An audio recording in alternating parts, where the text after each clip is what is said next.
Ya, pandemi virus corona membuat ekonomi kita terpuruk dan merugi ratusan triliun rupiah. Dampak ketika roda ekonomi terhambat akibat aktivitas perekonomian yang dibatasi. Seperti apa kerugian akibat dari pandemi ini? Saya bahas untuk Anda sore hari ini di Ekonomi RI merugi karena pandemi.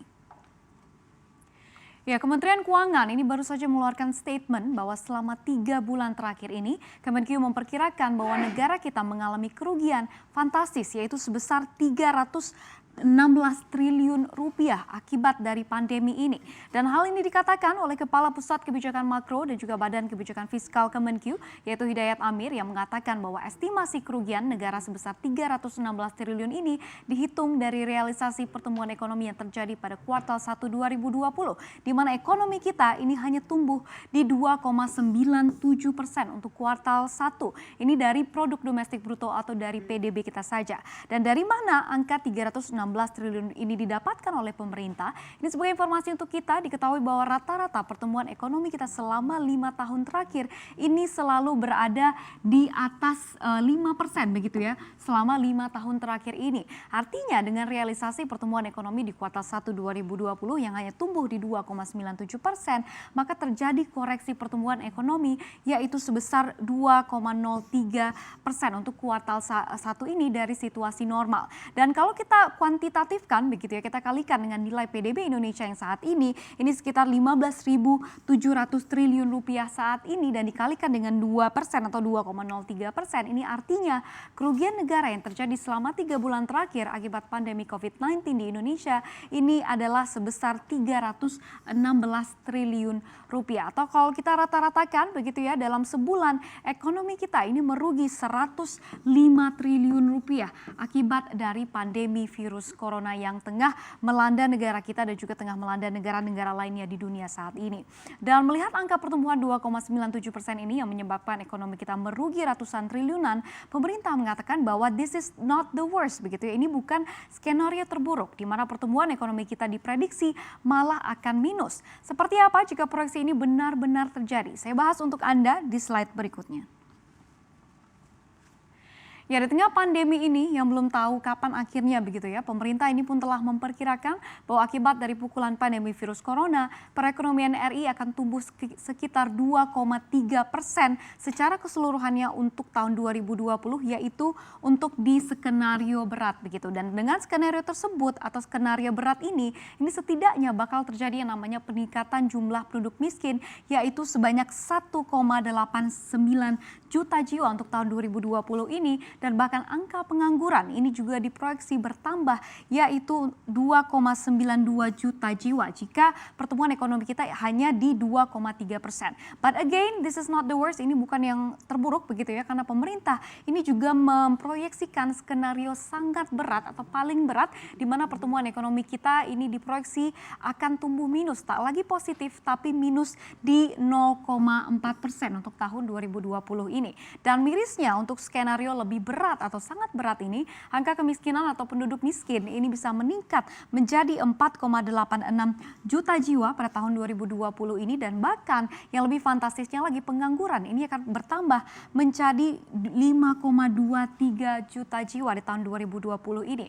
Artinya jika benar-benar pertumbuhan ekonomi kita hanya di 0,4%, maka besar kemungkinan bahwa lebih dari 5 juta orang akan kehilangan mata pencarian mereka akibat di PHK atau dirumahkan oleh perusahaan mereka akibat dari pandemi virus corona ini.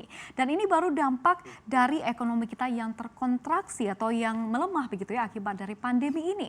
Ini belum lagi stimulus yang harus dikeluarkan oleh pemerintah untuk menyelamatkan ekonomi kita dari biang kehancuran. Berapa nilainya dan untuk apa saja kita lihat bersama di slide berikutnya. Ya, Menteri Keuangan kita Sri Mulyani Indrawati ini baru saja mengatakan bahwa pemerintah akan menaikkan dukungan fiskal akibat dari pandemi virus corona ini menjadi 677 triliun rupiah dari sebelumnya begitu ya, dari sebelum anggaran sebelumnya yaitu di 641 triliun rupiah. Karena memang ternyata anggaran yang dibutuhkan ini lebih besar dari yang telah diproyeksikan oleh pemerintah sebelumnya. Dan Menteri Keuangan ini juga mengatakan bahwa kenaikan stimulus tersebut diharapkan dapat membantu menggerakkan perekonomian kita, terutama saat fase kenormalan baru atau new normal yang sebentar lagi begitu ya akan menjadi gaya hidup baru kita yang akan diterapkan oleh pemerintah. Dan lebih rincinya lagi, ini kemana 677 triliun rupiah ini akan digunakan? Kita lihat bersama. Yang pertama, ini ada dukungan untuk kesehatan yaitu sebesar 87,55 triliun rupiah, di mana dana ini akan digunakan untuk penanganan COVID-19, di mana kita ketahui pasien-pasien yang terinfeksi corona di Indonesia ini digratiskan biaya medisnya. Lalunya kemudian ada juga untuk insentif kepada tenaga medis hingga santunan kematian bagi keluarga dari korban COVID-19. Lalu kemudian pemerintah ini juga mengalokasikan stimulus atau menjaga daya beli rumah tangga atau jaring pengaman sosial yaitu sebesar 203 triliun rupiah melalui ada beberapa seperti bantuan realisasi tunai begitu ya BLT, dan ini akan direalisasikan dalam bentuk bantuan sembako seperti yang saya katakan tadi, bantuan langsungan tunai atau BLT, kartu prakerja dan juga program perumahan.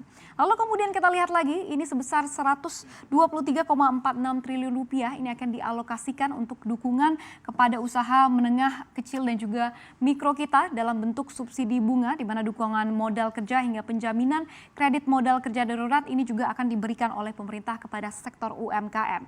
Lalu kemudian selain itu ini ada juga alokasi untuk insentif dunia usaha yaitu sebesar 126,1 triliun rupiah. Lalu kemudian ini juga ada penjaminan begitu ya beberapa dengan dana talangan untuk BUMN atau perusahaan-perusahaan pelat merah kita yaitu sebesar 44 triliun rupiah. Lalu kemudian yang terakhir ini juga pemerintah akan memberikan dukungan kepada sektor Pemda yaitu sebesar 97,11 triliun rupiah ini untuk membantu pemerintah daerah mengatasi yang namanya dampak dari pandemi ini begitu ya.